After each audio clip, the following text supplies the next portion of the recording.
Hey everybody, Chris from Six Wins, and say hello to my little friend. Hi, I'm Matt, the little friend.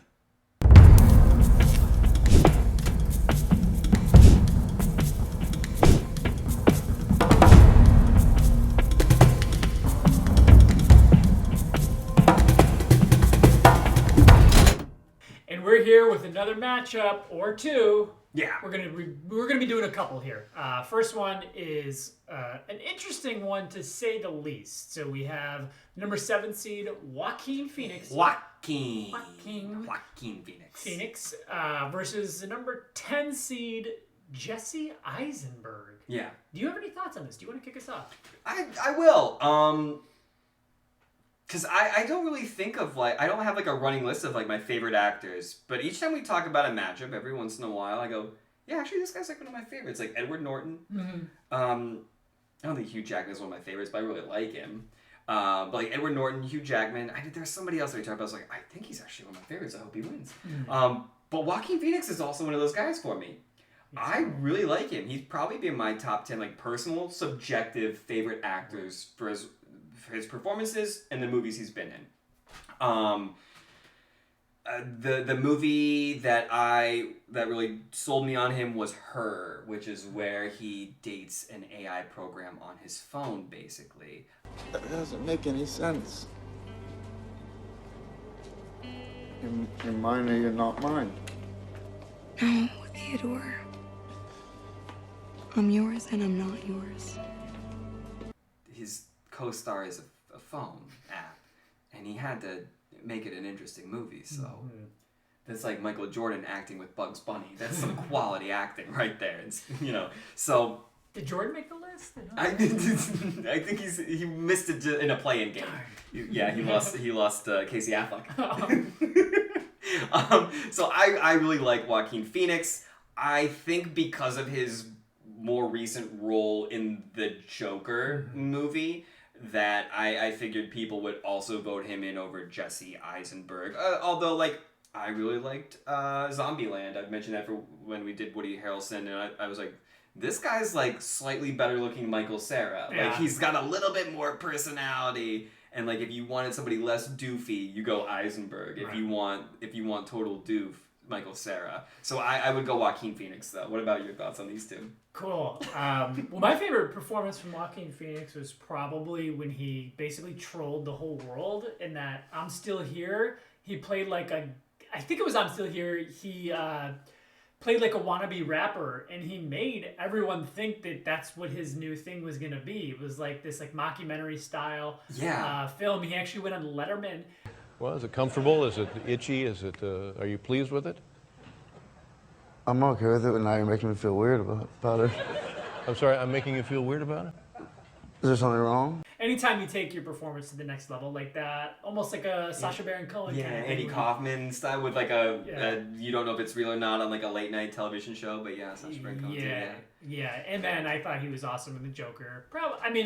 He took a way different approach to Joker than Heath Ledger. I think Heath Ledger, because Nicholson did it before, but Heath took it to a whole different level, and then I think Jared Leto, who didn't make it out of the bracket, took kind of a similar route to Heath, and it's anytime you're following that up, it's just no matter how good you are, it's always going to be compared to that. But I think Joaquin took it in a different enough direction, or maybe it was just the film and the script that took it in a different enough direction to where it wasn't compared as much to Heath Ledger's, and he killed it. There. Super dark film. It was great. De Niro was in that too. Oh, I did not know that. Yeah. Yeah. So who ended up winning this one between Joaquin and Jesse? Joaquin, Jesse Eisenberg did not. Jesse Eisenberg did not win. So Joaquin Phoenix. Moving on. Was that your vote too? Yeah, I would go Joaquin. I do like Jesse Eisenberg. Social Network is awesome. But yeah, a less doofy Michael Cera. I don't know that I saw Jesse Eisenberg in anything until after I watched Superbad. and they had that similar like kind of like kind of like mild tone. You just felt like they couldn't get Michael Cera, so they grabbed Jesse Eisenberg or something. Yeah.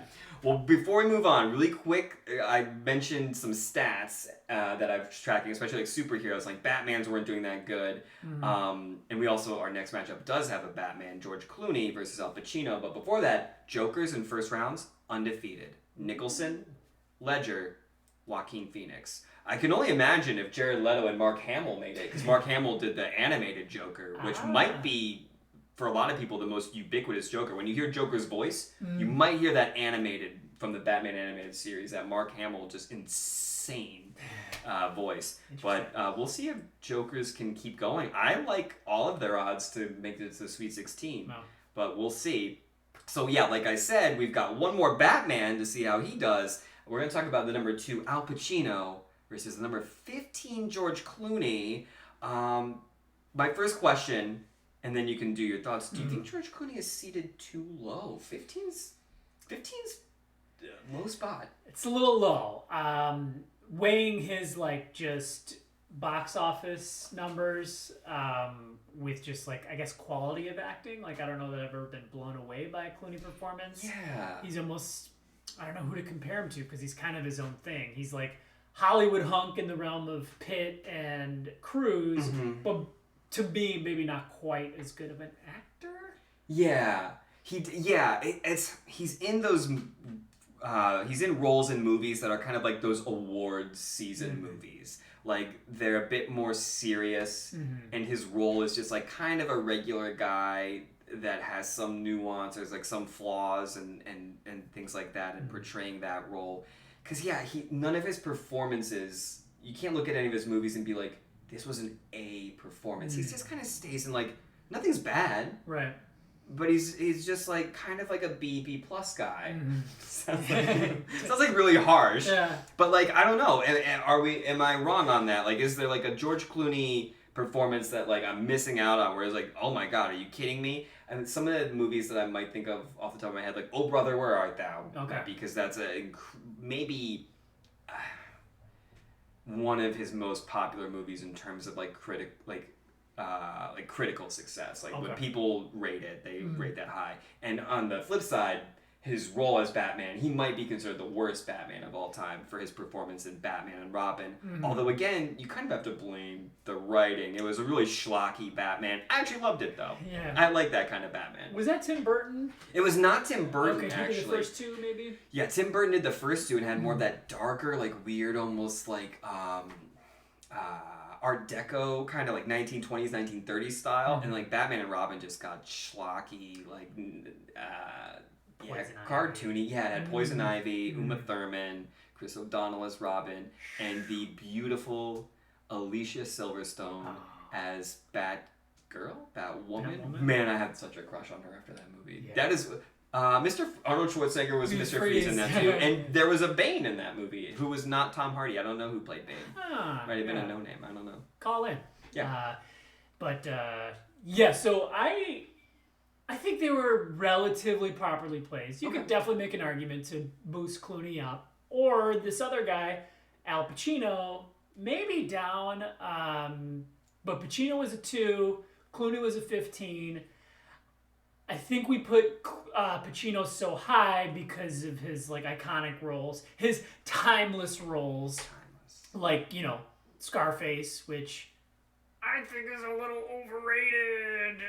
It's great, but you think Pacino in the same realm as like De Niro and Pesci, who De Niro and Pesci both moved on. I want you to get time to do your thoughts, but was Pacino joining De Niro and Pesci in the second round? Oh, I don't need to add much more. I talked about Batman and Robin, and that's like my best Clooney information. I'm with you on Pacino. Like I said, we were doing a little bit of research, and there was the movie The Irishman, and Robert De Niro, Joe Pesci, and Al Pacino are all in it. And I was like, oh, we could talk about this movie for one of them. And then I was like, God, this movie is my worst nightmare because I confused I know they look different, but when I hear like a movie like Goodfellas, Godfather, Scarface, I'm like, okay, which like Italian guy.